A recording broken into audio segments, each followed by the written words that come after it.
Hello investors, in this video I'm going to go over a fundamental analysis looking over the financials of VF Corp, ticker VFC. So in this video you're going to learn how to financially analyze a company and figure out what a fair value is to buy it at and what it could be worth in the future. And remember, this isn't financial advice. I'm not a financial professional or your advisor. This is for educational purposes, of course. So to jump into it, let's just first take a quick look at where the stock price has gone, because since their peak in 2020, VF Corp has fallen 75%.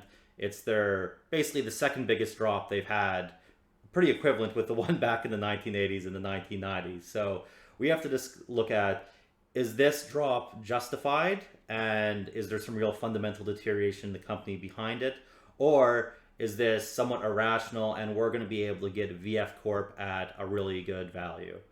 So let's first jump into their investors presentation to get some key information. So if you don't know, VF Corp basically owns a bunch of clothing and accessory brands: Vans, North Face, Timberland, Dickies, Supreme. It goes on. They effectively invest and try to improve these brands a little bit themselves, and they also acquire a lot of brands along the way, which grows their company. This is important when we're going to get into the financials, because you have to tie in the financials to what the business model is and how those projections are going to be going forward in the future. So I'm going to just kind of scan through the financial of the presentation here. There's a few key things I want to go over. So a lot of it's just the projections from the management and a few other key things about the company.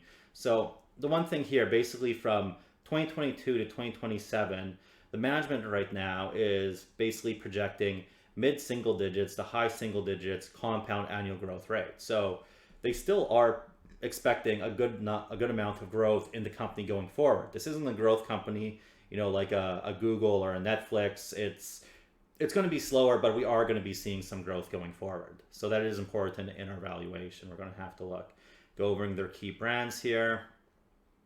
Let's just keep scrolling through.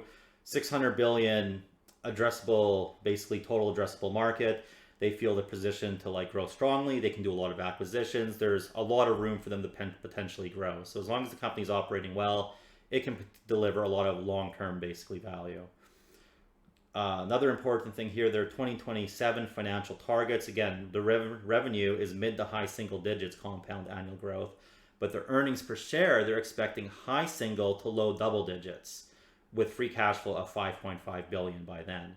So the important thing to realize here is that their EPS estimates are higher than their revenue estimates. So for this to happen, they have to be having an increasing net margin as time goes on. And this kind of makes sense for a company that acquires others, because when they acquire another company, they get to put it into their whole system they existingly already have, and they can benefit from the efficiencies from that. And it's also very good to invest in companies that have growing margins and not shrinking margins, because when you have shrinking margins, net margins or gross margins, that can mean there's a lot of problems under the hood and it's a dying company. Something like Bed Bath & Beyond, as we know, which is all now going bankrupt. So I'm just going to scroll down here a little bit more. Another key thing is you see 2019 compared to 2020, the direct-to-consumer has been significantly growing.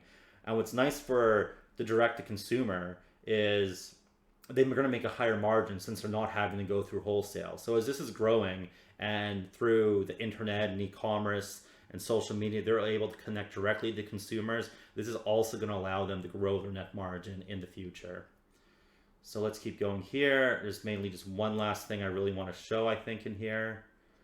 What are they saying here? Yeah. Again, low. There's the supply chains.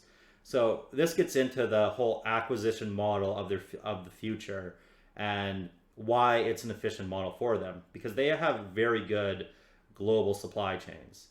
And you can see the global footprint to mitigate risk exposure. So this is where all their basically products, the origin comes from all their products, because a lot of companies over the last few years with all the supply chain issues, China shutting down, lots of different issues, they weren't able to source their product as well. It made costs go up, but VF Corp is very diversified all around the world. They're not really more than, other than Vietnam, 26% is the highest, but it's little bits in all these different places of the world. So if there's problems happening in one part of the world, Well, they can get the production from somewhere else because they have that diversified supply chain.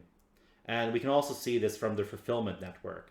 They basically have the ports globally and distribution centers, and you can see it's all over North America. They haven't even gone in South America at all. We got Europe, a little bit in the Middle East, and into Asia. And this is also gets into what I was saying again of when they acquire a company. Basically, rather than that company having to figure out its also own supply chains and this and that if they're a smaller brand, they just get to go now and plug it right into their existing ones, which helps them increase the margins. And because this is already fixed, they already have these supply chains. So that's the main stuff I want to go over there. Now let's go over into the fundamental financial analysis. So at the end of the day, the easiest way to come up with a price target for a stock is you need to know what the future revenue is going to be, or what your current, like the future revenue is going to be. So you need the future revenue, the net margin, and an acceptable PE. And from that, you can figure out the overall market cap the company can be in the future and determine if that's a good price to buy it currently based on that information. So with the information we previously looked at, we're going to now go into the financials, match it together, and try to find some reasonable estimates to see if VF Corp is a good value to buy right now. Some of the financials here, one of the first things I like to do is look at the return on invested capital, because especially for a company like VF Corp, which is growing their own brands and buying new ones, we have to see that they're actually, providing a return on the money they're spending. And, this mid-teen ratio, the low teens, the high teens, little hiccups, you have the one bad year with all the supply chain problems, they're down to a 5, and, currency problems too, which is, if we actually go to their like a report here, they actually say, they declined, the revenues declined, but we're up $2 in constant currency because they're very internationally diversified and they're getting a lot of revenue from other currencies. When the dollar goes up and these others are going down and they're reporting in US dollars, it looks like their US dollar revenue is dropping, even though in a constant currency, it may be increasing. So also because last year, the dollar was basically so strong, a wrecking ball to a lot of, these other currencies, we're now seeing that start to taper off and come down reverse in direction. So what was a headwind last year could be a tailwind this year and provide them a little bit extra growth. But regardless, I like looking at things more in the constant currency because, some years the dollar's up, some years the dollar's down. We don't want to get too excited or too disappointed one way or another. Okay, so yeah, they have the good return on invested capital. Also, their weighted average cost of capital is low, which is good because typically you want, doesn't have to always, but you want your return on invested capital higher than your weighted average cost of capital. This means when the company is borrowing money or issuing shares for acquisitions, they're getting a higher return than what they're spending, so they're not destroying value. So we can see VF Corp has been producing value over the long term, and we can probably expect that going forward. And you can see over the time the revenue has been slowly creeping up. It kind of pauses for a while. I'm actually going to bring this to a little bit longer time period. Let's look at the 20-year financials. Yeah, there we go. So you can see they kind of get these little plateaus, little spurts of growth. They plateau, spurt of growth. And they've kind of been in this like little plateau of the revenue for a while. But even despite that, the big thing which has been driving the earnings higher and actually shows how well positioned this company is to grow in the future is their gross margin. Because you can see back in 2002, they only had a 36% gross margin. In 2004, 2005, 2006, it starts getting up to 43%. December 2013, 48, 49 in 2016, 54 in 2017, and they're still at about a 53, 54% gross margin. So this is really, really good because when they're expanding that gross margin, and especially over the last few years where a lot of other people had big headwinds because their cost of goods went up higher, VF Corp's didn't. And this is also probably because of their very well diversified supply chains and distribution system. So that just shows a good overall fundamental base in the system. When you get into companies which are in deterioration, and that's what we were looking at, is there any fundamental deterioration going on in the stock? One of the biggest indicators can be the gross margin is deteriorating, because that's the one thing. If you can't fix that and you're not profitable anymore, there's no way to cut expenses. You can't cut staff, you can't cut other spending. if you're losing money. And this is what happened to Bed Bath & Beyond and one of the reasons why they're going bankrupt. You can see back in 2008 here, they had around a 40% gross margin, and that just slowly deteriorated over time. By 2018, it's 36% and 34, 31, 33, 31. And it doesn't matter how much at this point they try to cut the selling and general administration expense, which is typically the one kind of expense category where you can do a lot of the cutting.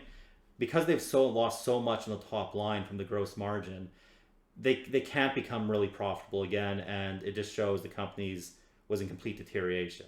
So the nice thing to know in VF Corp is we don't have that problem.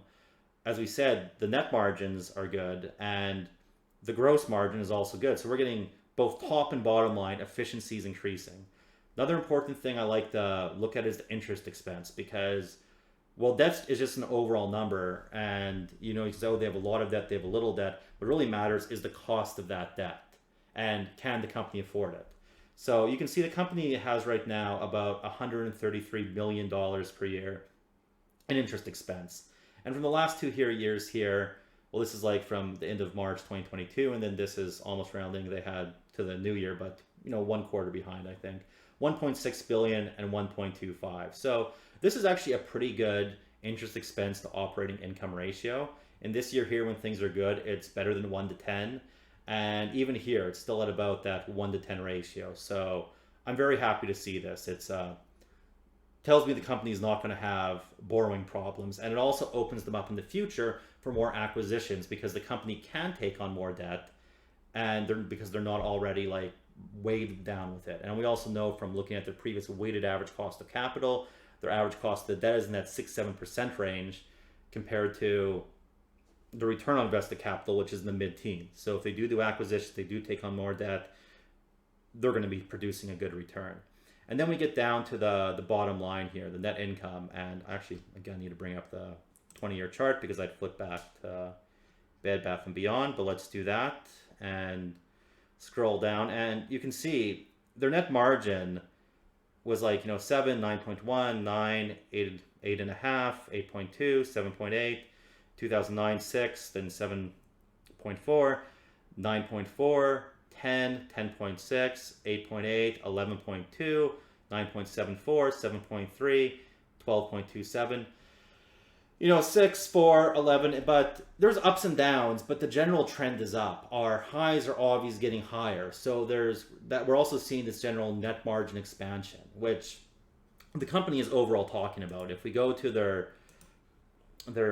financial statement announcement here for their last earnings, we can actually see that they're basically next year for 2023, they're expecting operating margin around 11% compared to the previous outlook of 12. So because of the economic headwinds, they are expecting things a little bit down, and they're expecting, but it's not too much of a drop. It's in this kind of, that's actually the operating margin, which is up here. So they're still projecting a little bit of that economic headwinds going forward, but you can see in the future what they were usually at was maybe with that 13, 14. They were expecting it, but bad economic circumstances, but there's a global thing, so just a little bit less. And then EPS of about 240 to 250, which brings us to about, I think, a forward PE of about 12 or so, which is, pretty good considering, forward PE of 12 for a company that's making money. They're not losing money by any means.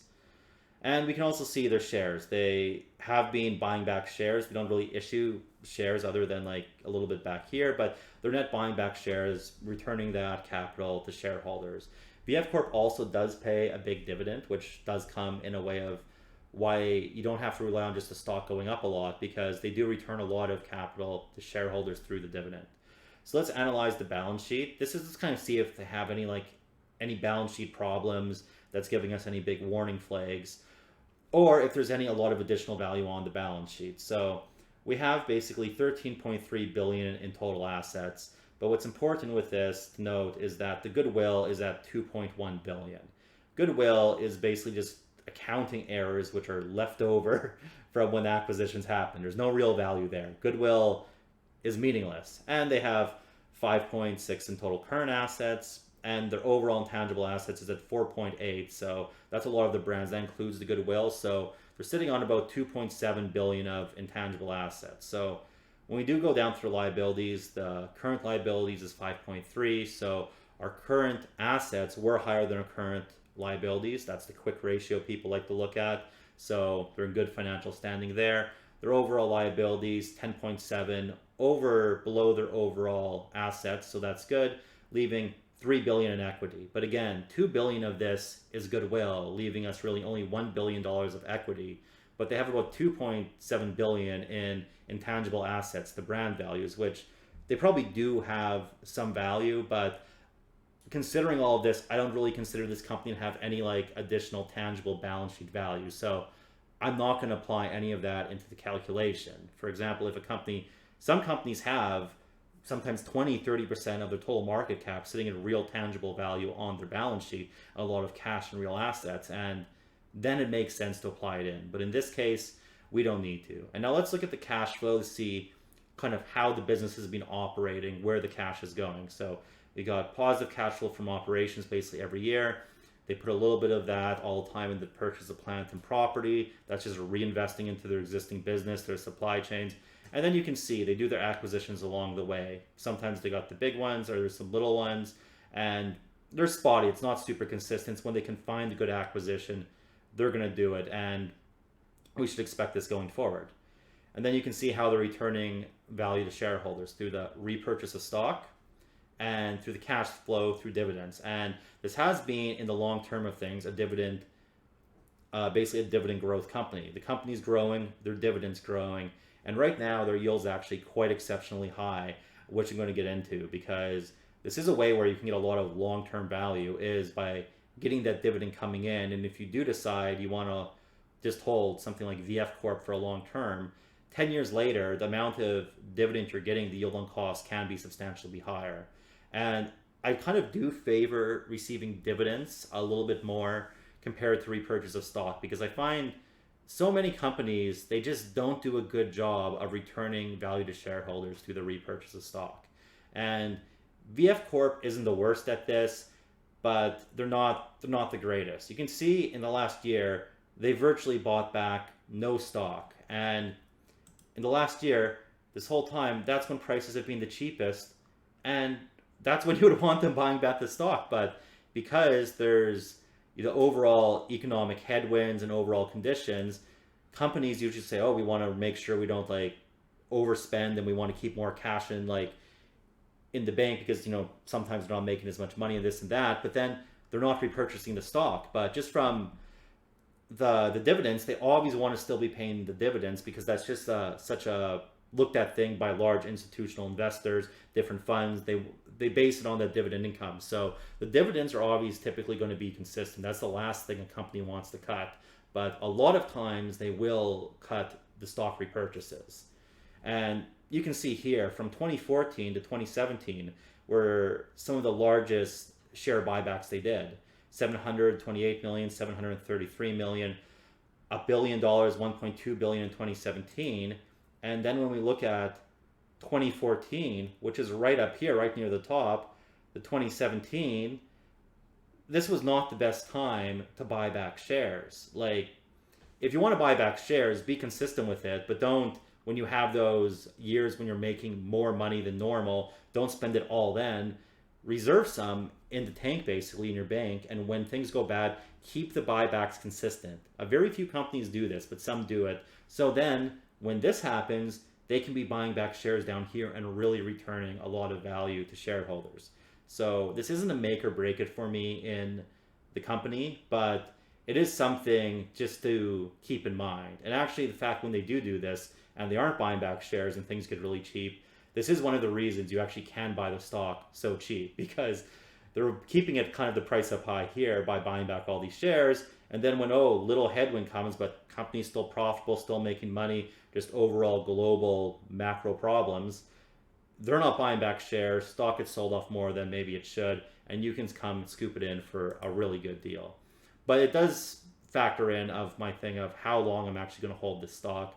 And because of this, when probably the share buybacks do get higher and things are a little bit optimistic, I will sell the stock. It's not going to be one of, in my opinion, because of issues like this, a buy and hold forever. So we need to start getting back to our valuation, and we need what their future revenue is going to be, the future net margin, and we need to come up with a P ratio.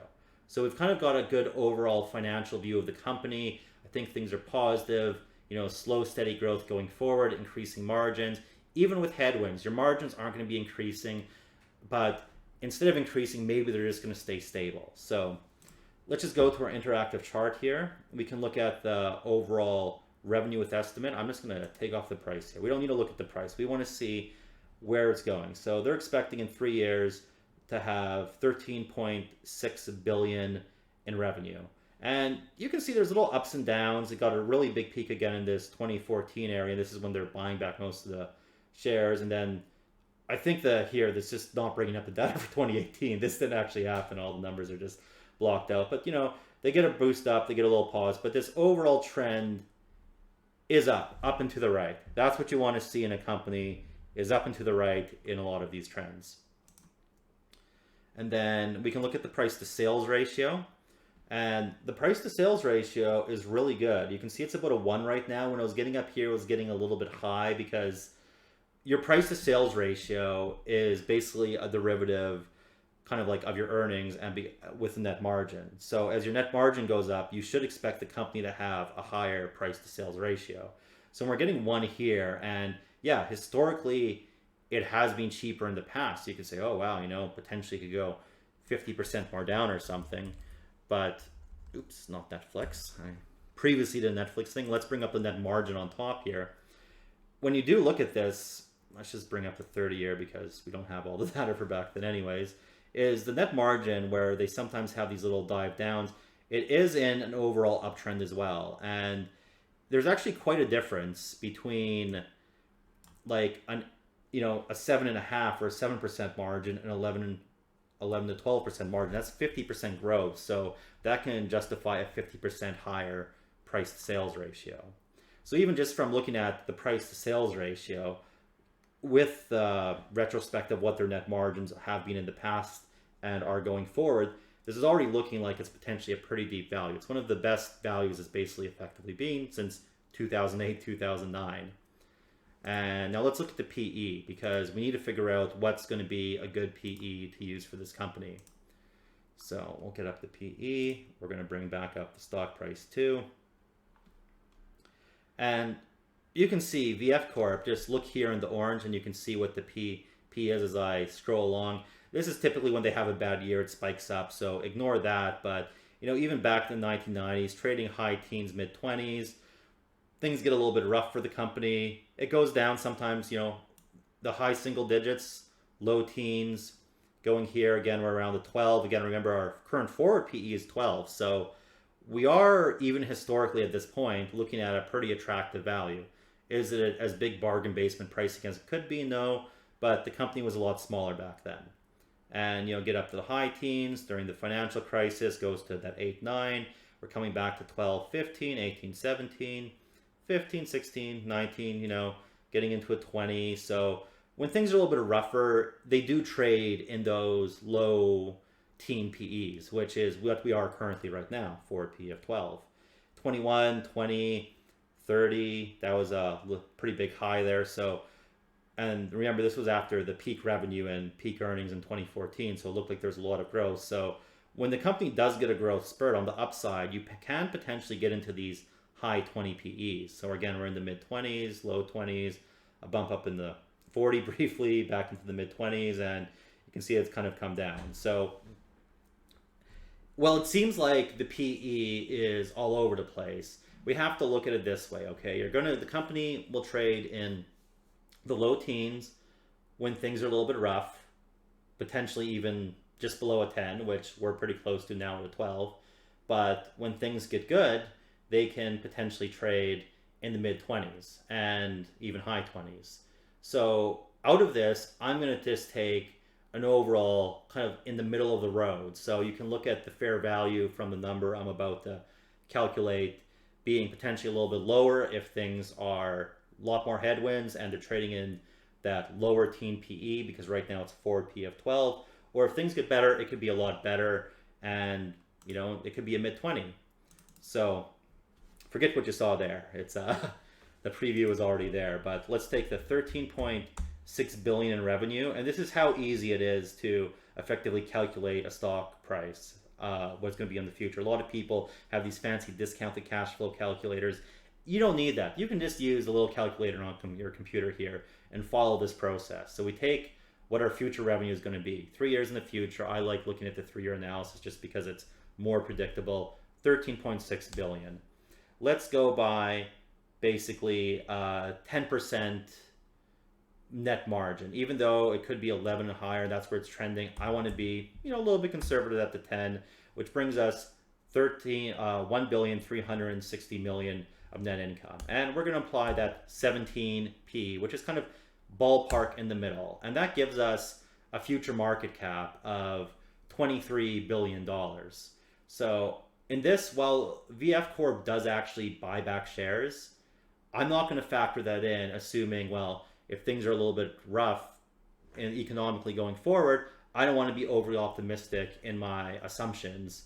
And if they do, that's just an extra cherry on top. So, I'm trying to be relatively conservative without complete doom and gloom. So we have a future market cap of 23.1 billion. And what are they trading at right now? Well, they're trading at 11.84 billion. So minus the 11,840, that gives us potential growth of 11,280, and that's effectively almost 100% growth we're expecting. So if right now the stock is around $30, we could look at a pretty reasonable fair value. We can look at 3 years in the future. Remember, this isn't right this second here, but a conservative value in the future is around potentially $60. If things are not as good as expected, there's more headwinds going, more economic problems going in the future, maybe that's lower. Maybe that's 30% lower. $60 at 30% lower, we're looking at $42. But still, that's almost 50% growth within 3 years in a worst case scenario. And on the other hand, if we exceed those expectations, say we have our 13.6 billion here, we have 11% margin, and the company gets up to a 25 PE, which is going to be rich for it, but markets go from undervalued to overvalued. We can be looking at a market cap of 37 billion, which is substantially higher than it is now. That's basically 3 times higher. So that would say the stock potentially, because it's 30.45 now, could be worth $90 to $100 in 3 years. So I think VF Corp is quite a good value now. I do own some shares. I have been buying them. My average is 28, 29. I pick away at a little bit because let's just go on a little bit shorter time frame here. I've been picking away in here. You don't have to pick the exact bottom. I like to just buy a little bit here, a little bit there, slowly build up the position. And even as it starts going up, maybe I'll build it up some more. Another nice thing with VF Corp is we already looked at, they've been very consistent with their dividend. I'm just going to scroll back down here, and you can see the cash flow from dividends, other than this year where there's none of the data showing up. They don't cut their dividend. They've been a very consistent dividend grower. And now let's just pop over the dividend tab here, and I'm just going to show you even from a long-term perspective. Right now, the yield is extremely high at 6.6%. And historically, that's one of the highest yields they've had. And it's like, well, is this a dividend trap or not? Well, I think from all the financials we've gone through, it's pretty clear this isn't a dividend trap. This seems like a sustainable dividend they can continue paying. And you can look at here the dividend history. They're paying 51 cents right now. But you can see we go back years and how they basically every several years, they raise it, they raise it, they raise it. So if we go back let's go back one more page, to about 2012, it's gone from 18 cents to 51 cents in about a 10-year period, which is effectively over doubling the growth there. So if you're thinking that you're a dividend investor and you want long-term yield on cost because you like the overall outlook for VF Corp, and your yield right now is 6.6%, 10 years in the future, your yield on cost, how much you initially invested, you could be getting 15, 16, 18% yield on cost in 10 years. So for those income investors who want dividend growth, I think this company very much fits that criteria. Although it is always good to be reevaluating the company, especially when you're in individual stocks, to see if any fundamental deterioration does happen. But VF Corp, very unlikely to cut their dividend. No dividend reductions since 1973. So I own the stock. I think it's a stinking good value buy. I'm hoping, like, over the next year, I'm thinking potentially even a year, maybe two, it gets back to 60. If things start getting more economically positive, maybe we're going to 70, 80, 90, even higher. I can't predict the future, but for the risk reward we have right now, I like it. So remember to like, share, and subscribe. I hope this was somewhat informative and educational to you. You can apply this general methodology for looking at stocks and finding their values to pretty much anything, but you always have to look at the company in context to what their fundamentals are and what the financials are, and kind of weave the two together like I did. So like, share, and subscribe. Leave a comment. What do you think of VF Corp? Is there any stocks you want me to look at in the future? And I hope you enjoyed the video.